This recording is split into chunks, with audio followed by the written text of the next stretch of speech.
All right, welcome back, guys. Here we have the last deck profile of second place at the 3v3 from our locals. Basically, the format was shared card pool, and your team picks 3 cards that you can all have at 3. Who we got I here? made it easy for the team by not playing any cards that anybody else would ever want to play. You sided them. And I also cited some cards that are good. All right, guys. Well, if you didn't realize already, I played Tier again. Whoa. Broken deck. All right. Shout out to Shizu, as always. All right. So we have 3 tier names. Yeah, they're good. This one is... Does anyone watching this video know? This card is so good. These cards pretty shit. But this one, great card. 3 tier cash, second best tier. And then Reinhardt. Man, that's my guy. All right.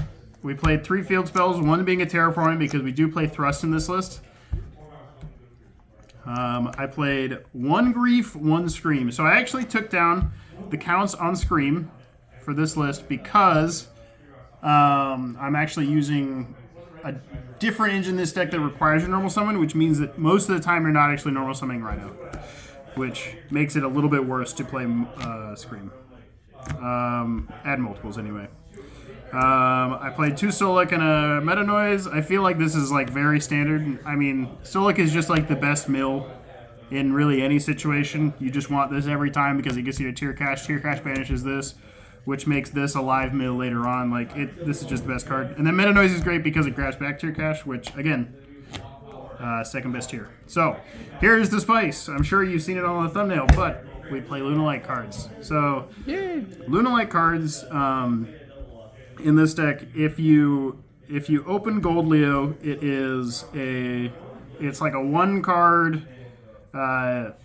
Pilgrim Reaper plus Dugaris draw 2 plus Kagatsuchi mill 5. Like it's absurd if this goes uninterrupted. We still only play 2 because you don't want to open multiple. It's very searchable off of Perfume, which we play a lot of ways to find Perfume. Perfume is honestly the real MVP of this deck, but. Yeah, Gold Leo, great card. 1 Tiger. Tiger is absolutely insane at making rank 4s. And then we played a few 1-ofs as well as the Tiger. So we played the Tiger, obviously. We played the Silverhound. So Silverhound is part of the 1-card combo. With the Leo, you go Leo into Silverhound. Silverhound summon Chick, dump Black Sheep, and then Black Sheep gets you Poly, which makes Perfume Dancer, and that's your first level 6 for the Pilgrim Reaper. And then later on, you use the level 4s that you get off this to make the Exciton, which gets you to your other level 6, which is Engraver. We love Engraver. We also played Yellow Martin and Kaleido Chick, of course. And then we played 3 Black Sheep and a Poly.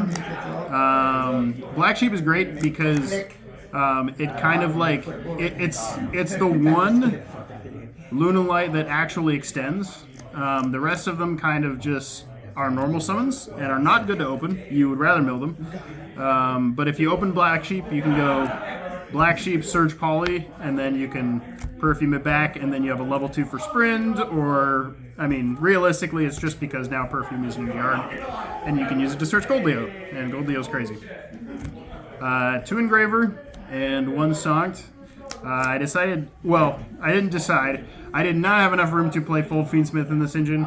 Almost your entire extra deck is used up by rank 4s and nonsense like that, so realistically playing like the Lacrima stuff is just not worth it because, you're not making like the Link to whatever his name is. Sequence, thank you. We played 3 Foolish Burials, 1 of the regular and 2 goods. Goods is crazy in this deck, especially because it not only sends cards like this, which we all know and love, but it sends Perfume, and Perfume gets you to crazy cards. So, good stuff. And then Foolish is great because it can send Silverhound, summon Gold Leo, search Kaleido Chick, normal summon Kaleido Chick, and that's your full combo. All right. We played one Black Goat and one Trivia Karma. These are standard. We are playing Thrust, so Black Goat has even more application. We're playing 3 good mills in this deck. We're playing Keldo, Mudora, and Unchained Soul Shayama. I was trying Keldo again because I've been missing the second shuffler sometimes. Let me tell you, after today, this card is not worth it. Cutting it again. You do not want to draw those two, like, that often. You would rather have one and then just mill it. Normally you don't need 2 shufflers to win the game. We did play Thrust. Thrust is great right now because it's actually good against Draco Tail, which a lot of people are playing. And then 1 Tactics and 1 Dark Ruler for the Thrust. And that's all of the non-engine. Like I said in the last video, I wanted to cut down on the non-engine in this new build that I'm trying. I feel like non-engine is not as helpful right now for breaking boards. A lot of the boards you can break with just engine, but yeah, I think, yeah. Okay, let's get into the side. So in the side, we have more non-engine, just in case we are playing against crazy combo decks. We have Fulos, Ash, and 1 Bell. For this 3v3 event, our team had to choose 3 cards to share as a team. Otherwise, we couldn't use any of the same cards. These were the 3 cards we chose.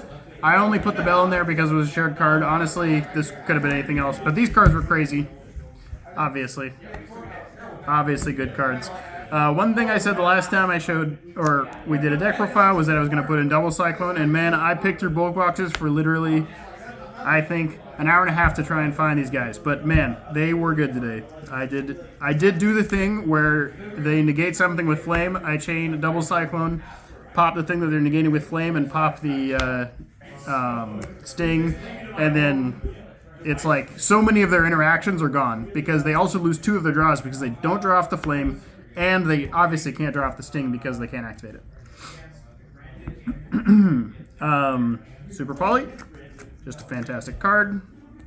And then I cited 2 cards for going first. You actually don't really need this card in this build. I think after playing, I realized that well, the main reason I cited this card to most tier lists is to beat evenly matched, because that card is really obnoxious to play around. But now, when you're playing this build, you actually have Silverhound, because in your combo you'll set up Perfume Dancer Engrave plus Silverhound Engrave, so you'll actually never lose to evenly matched with this build if you combo, which is amazing. Like the boards that this deck puts up are just crazy. It's like an insane board. All right. So we play, of course, the 1 Kaleido Heart. He's amazing. Great card. 1 Dragostapelio, 1 Garua, and 1 Mud.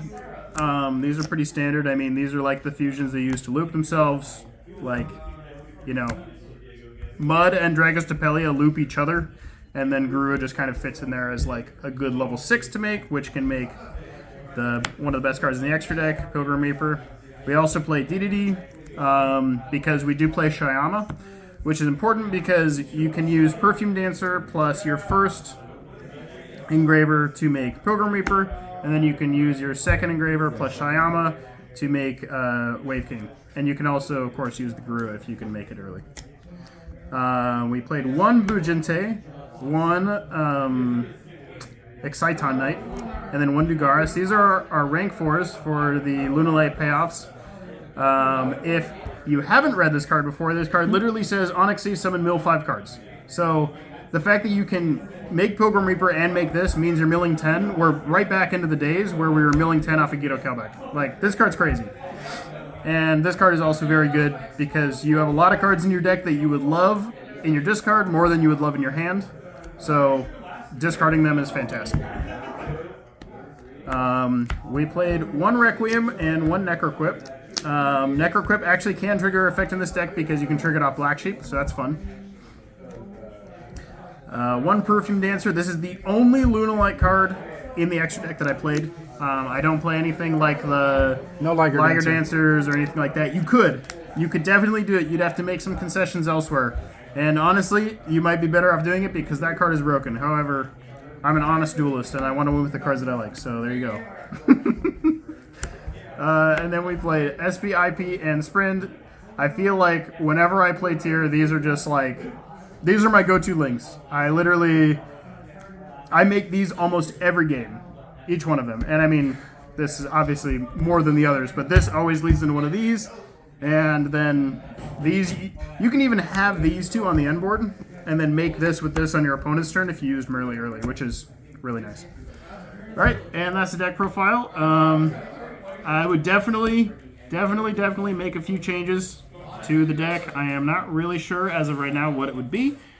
I definitely want to do some more test hands and maybe play with them more, but this felt really cool, honestly. Like the synergy of the Lunalight cards with tier, I've always felt was very strong. But yeah, I mean, Gold Leo's crazy. That's all I gotta say. So, if other people want to try this deck, send me your list. I want to see them. All right, peace.